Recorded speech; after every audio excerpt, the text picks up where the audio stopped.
The woman who built Daystar is barely in the ground, and the questions about who controls what she built and who controls the money she left behind are already multiplying faster than anyone anticipated. Joni Lamb, co-founder and president of Daystar Television Network, died on May 7, 2026 at her home in Bedford, Texas. She was 65 years old. At the time of her death, her net worth was estimated at $40 million. $40 million, a network valued at $1 billion, properties across Texas and Florida, an institution that reaches over 7 billion viewers worldwide. And now, in the days since her death, the question that the entire Christian broadcasting community is asking with increasing urgency is this: who controls it now? And what did Joni do in the final months of her life to make sure the answer was what she wanted it to be? Let's start with the quitclaim deed, because this is the detail that has stopped everyone who has looked into the financial picture of Joni Lamb's final months. In March 2026, just 2 months before her death, Joni filed a quitclaim deed that transferred a beach condo in Florida, worth nearly $3 million, into her own personal revocable trust. The move effectively removed her husband Doug Weiss from the property. She transferred the property out of any arrangement that would include Doug and into a trust that she personally controlled.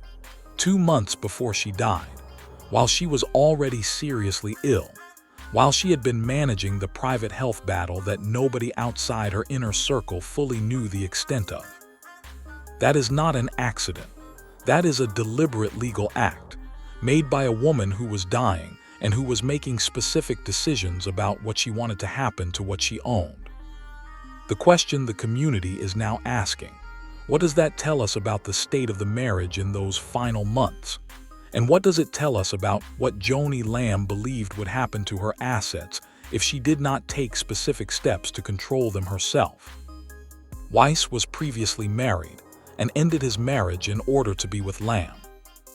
On January 27, 2022, not even 2 months after Marcus Lamb's passing, Doug Weiss filed for divorce from his wife Lisa of 30-plus years. The divorce was granted on May 31, 2022. The timing has been scrutinized from the beginning. Marcus died in November 2021. Doug filed for divorce in January 2022. The Christian community that had watched Joni and Marcus build Daystar for nearly 3 decades looked at that timeline and had questions. Loud ones, public ones. And the questions never fully went away. Because the allegations that followed about Doug's nonprofit, about financial irregularities, about the dynamic inside the marriage, continued to surface throughout 2024 and 2025. An investigation revealed that Doug's nonprofit organization appeared to have filed a fraudulent postcard 990 with the IRS. In 2022, a foundation gave a $400,000 grant to his ministry. However, his nonprofit reported to the IRS that its total revenue for 2022 was $50,000 or less. $400,000 received, $50,000 reported. That discrepancy, if accurate, is not a bookkeeping error. It is a gap that requires an explanation, and so far no explanation has been provided publicly. And then came the Paula White no-show, a detail that on the surface seems minor, and that the community has seized on as a symbol of something larger. Just 1 week before Joni's death, she and Doug were no-shows at a close acquaintance's birthday event. The Observer noted, "Joni never misses the party." The absence was flagged because of its rarity. Joni Lamb, the woman who showed up, who was present, who maintained the relationships that kept Daystar connected to the broader Christian world, was absent from an event she would normally have attended without question. 1 week before she died, already too ill to attend, and the community watching from the outside, seeing the absence, noting its significance, was already asking what was happening behind closed doors. But wait, let me ask you something. Have you ever watched a public institution, a ministry, a church, a network, go through a leadership transition and felt the specific anxiety of not knowing who is in charge, of not knowing whether the thing you loved and supported and gave to is in the right hands. Because that is exactly what 7 billion Daystar viewers are feeling right now. The woman who built it is gone. Her eldest son, Jonathan, was not called to her bedside. Her children and the network's current administration have had an 18-month public rupture. And her husband, the man whose financial nonprofit has questions attached to it, who filed for divorce from his wife of 30 years 2 months after Marcus died, who the community warned Joni about repeatedly, is now the surviving spouse. The question being asked openly in the Christian community: will the executive board allow Doug Weiss to lead the organization? Daystar's board has not answered that question publicly. The network has announced on-air tributes. It has confirmed that Joni worked to ensure executive leadership was in place before she passed. But the specific question of Doug Weiss's role, his authority, his access to the estate, his position within the institution, remains publicly unanswered.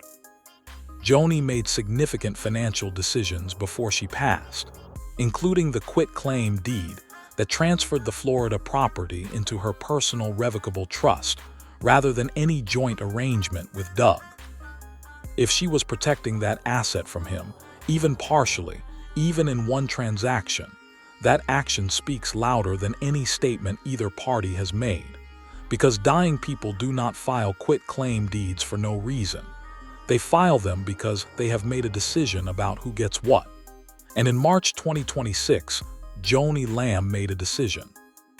What else she decided, what her will says, what the trust contains, what instructions she left for Daystar's board has not been made public, and it may not be for some time.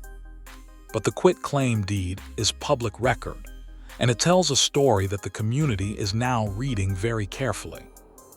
Doug Weiss issued a statement after her death.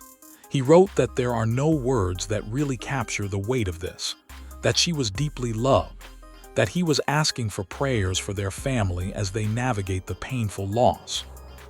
His statement acknowledged her death without addressing any of the questions now circulating about the estate, the network, or his role going forward.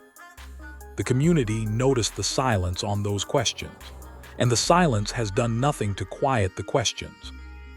Joanie Lamb spent 30 years building something that outlasted every challenge: the affair, the financial scrutiny, Marcus's death, the family fractures, the public controversies. She built it because she believed in the mission.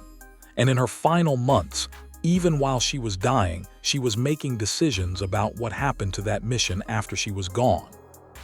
The quitclaim deed, the succession planning, the board she worked to put in place, these are not the actions of a passive woman accepting whatever came next. They are the actions of a founder protecting what she built, right up to the end. Her net worth at the time of death was estimated at $40 million. The network she co-founded is valued at approximately $1 billion. $40 million in personal assets, $1 billion institution, and a husband whose role in all of it remains, as of today, officially undefined. The investigation into Doug Weiss's nonprofit continues. The estate is being administered through whatever legal instruments Joni put in place. And Daystar, the network that 7 billion viewers depend on for their daily dose of faith and ministry, is in the middle of one of the most complicated successions in the history of Christian broadcasting. Joanie Lamb is watching from the outside. The board is deciding behind closed doors, and the quitclaim deed from March is sitting in the public record, waiting for someone with the authority to act on what it implies. Rest well, Joni Lamb. July 19, 1960, May 7, 2026. She built it, and in the end, she tried to protect it. Thank you for watching.